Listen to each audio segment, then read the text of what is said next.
Thank goodness we are reaching consensus as a society that it's important not to be a racist, not to be a bigot. This is something that's reinforced in this week's Torah portion when Miriam and Aaron seem to make a racist comment about Moses' wife because she's black, and God punishes her for it.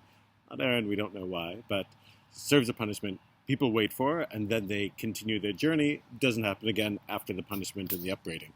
The strange thing about this moment is that anti-Semitism seems to be on the rise, along with other forms of bigotry. Anti-Semitism, it really seems often to take the form of anti-Zionism.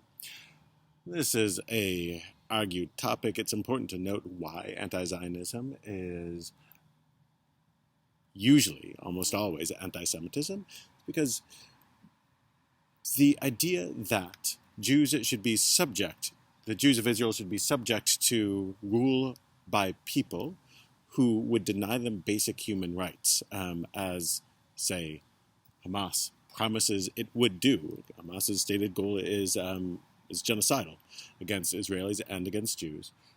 To say that Israel is a colonialist enterprise and that it should give back and that it should just cede to groups that don't wish its citizens well isn't a solution. It's just a way of saying that though Palestinians suffer, that's wrong, so Israelis should suffer, and specifically Israeli Jews should suffer.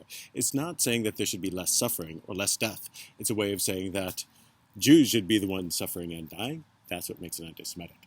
Unless one proposes a solution, which I haven't heard, that guarantees equal well-being for all parties, until we get to that point, anti-Zionism is really synonymous with anti-Semitism. It's important to recognize this, though it may be popular, though it may be trending on social media. We live in the era of a big lie. We've seen this over the last few years. You can repeat something not true, and it may become popular, but it still doesn't make it true.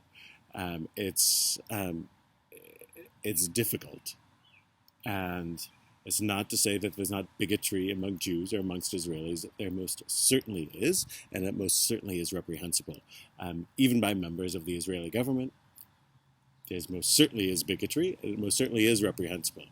And that is part of why we need to find a just compromise for Israelis and Palestinians that guarantees the rights of each until we reach that point, until we reach the point where we can compromise and find a way for the two peoples to live side by side. Any proposal that puts Jews in a position that says that they should move back to places where they were oppressed and fled and they should be second-class citizens there,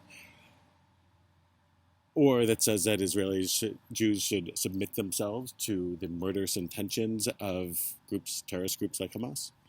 This is bigotry, pure and simple. It's not that complex. It is sometimes sanctimoniously put forward as otherwise, but it's important that we not be fooled.